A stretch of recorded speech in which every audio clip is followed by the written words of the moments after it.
Mais je bénis le Seigneur pour la grâce qu'il nous accorde d'être ensemble pour ce début de cette semaine qui a commencé.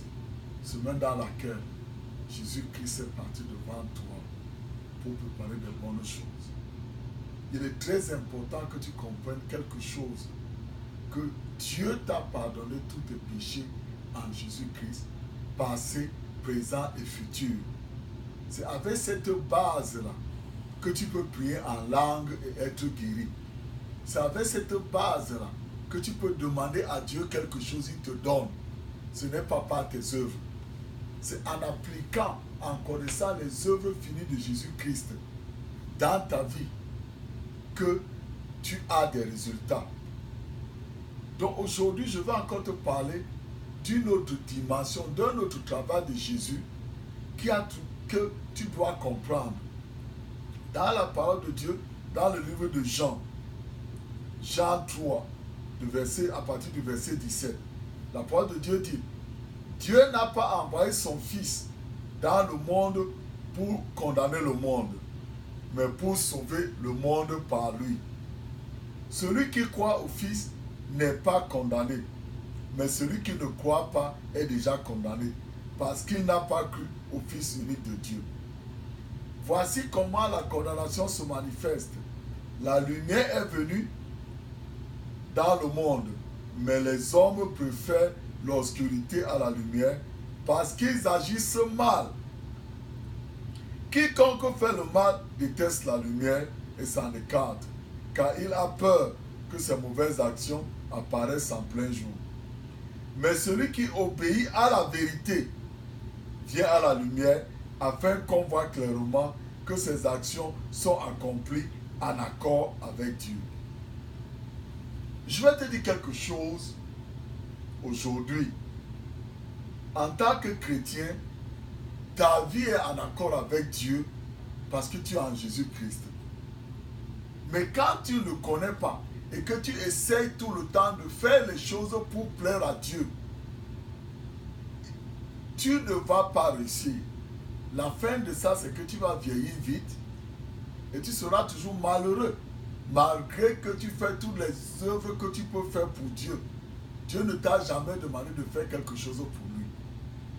Tout le travail de l'homme pour plaire à Dieu est une malédiction. Parce que Dieu a créé l'homme à son image. Et l'homme, par la négligence d'Adam, a tout vendu au diable. Et le diable est le maître de l'homme aujourd'hui. Le diable est le maître de tous ceux-là qui ne sont pas chrétiens et qui savent qu'ils sont chrétiens. Il est très important que tu vois ici. Parce que regarde, Dieu dans son amour a voulu nous sauver. Il a envoyé les prêtres n'ont pas réussi. Il a envoyé les juges n'ont pas réussi. Il a envoyé les prophètes n'ont pas réussi. Et après, il nous a encore donné un prêtre, Jésus-Christ, qui est son Fils et notre grand prêtre qui nous représente aujourd'hui devant Dieu. Donc, quand tu ne connais pas l'œuvre accomplie de Jésus-Christ dans ta vie en tant que chrétien, même tes prières que tu fais, tu ne vas pas avoir des résultats que tu espères. Tu ne vas pas connaître le bonheur de vivre dans ce monde béni par la grâce de Dieu, qui est la faveur imméritée de Dieu, qui est la pitié en action de Dieu envers le Fils, l'homme qu'il a aimé, qu'il a créé à son image, à qui il a donné le pouvoir dans le monde entier, tout ce qui se trouve. Donc ici, Dieu dit qu'il n'a pas envoyé Jésus pour te condamner, ni me condamner, mais pour nous sauver. Et il dit encore que, à cause du fait que l'homme est sous la domination de Satan, l'homme a peur de la lumière. Voilà pourquoi ils appellent Dieu, Dieu. Nous l'appelons notre Père. Nous l'appelons notre Sauveur. Mais les gens dans le monde, quand ils disent Dieu, Dieu, Dieu, parce qu'ils veulent qu'il soit loin. Parce qu'ils ont peur de lui. Mais nous, on n'a pas peur. Moi, je n'ai pas peur de Dieu le Père. Je l'appelle Papa. Dans quelle que soit la situation, je l'appelle Papa. Parce qu'il a envoyé son Fils Jésus pour venir me sauver. pour venir te sauver. Pour te sauver des choses que nous avons apprises d'Adam. Adam s'était vendu au serpent. Et le serpent doit manger la poussière. Alors, tous les fils d'Adam marchent dans la même dimension que leur père. Ils obéissent au serpent pour aller vite mourir et devenir la poussière pour que le diable mange la poussière. Mais toi et moi, parce que nous sommes chrétiens, nous sommes amers au diable. Voilà pourquoi il utilise le temporaire pour vouloir te faire déclarer le temporaire que tu vois, les maladies que tu vois, la pauvreté que tu vois, les choses que tu vois, que tu parles ces choses de ta bouche pour qu'il les manifeste. Or, Dieu t'a envoyé, Dieu t'a oint en Jésus-Christ pour vivre au-dessus de la malédiction, au-dessus de la pauvreté, au-dessus de toutes les choses. Voilà pourquoi aujourd'hui, je te dis une chose. Dieu, il dit ici que au verset 21, mais celui qui obéit à la vérité vient à la lumière.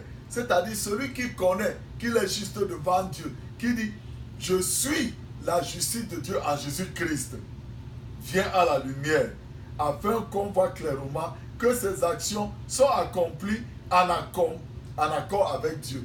Donc quand tu dis, je suis la justice de Dieu en Jésus-Christ, Dieu, par le Saint-Esprit, manifeste pour toi la bénédiction du juste. Quand tu dis, je reçois la bénédiction du juste cette semaine qui va commencer, Seigneur, je te remercie parce que ta bénédiction est allée devant moi pour faire de bonnes choses pour moi. Les anges de Dieu vont obéir. Mais si tu te soumets à ce qu'on dit à la radio ou les symptômes des maladies sur ton corps, la semaine qui va venir là va être une mauvaise semaine pour toi. Mais ce n'est pas ce que Dieu a préparé. Jésus est venu pour te sauver. Dis-lui aujourd'hui, Seigneur Jésus, je t'accepte comme mon sauveur personnel. Et je prie que le Seigneur t'amène dans une église où on t'apprend ce que Jésus-Christ a fait pour toi. Que le Seigneur te bénisse cette semaine. Je te couvre avec le sang de Jésus, toi et toute ta famille. Que tu vives la plénitude de Jésus-Christ aujourd'hui. S'il y a une maladie sur toi, dis-le que Seigneur Jésus, tu as porté la maladie ici. Mais si je suis libre de cette maladie, parce que tu m'as sauvé. Que le Seigneur te bénisse.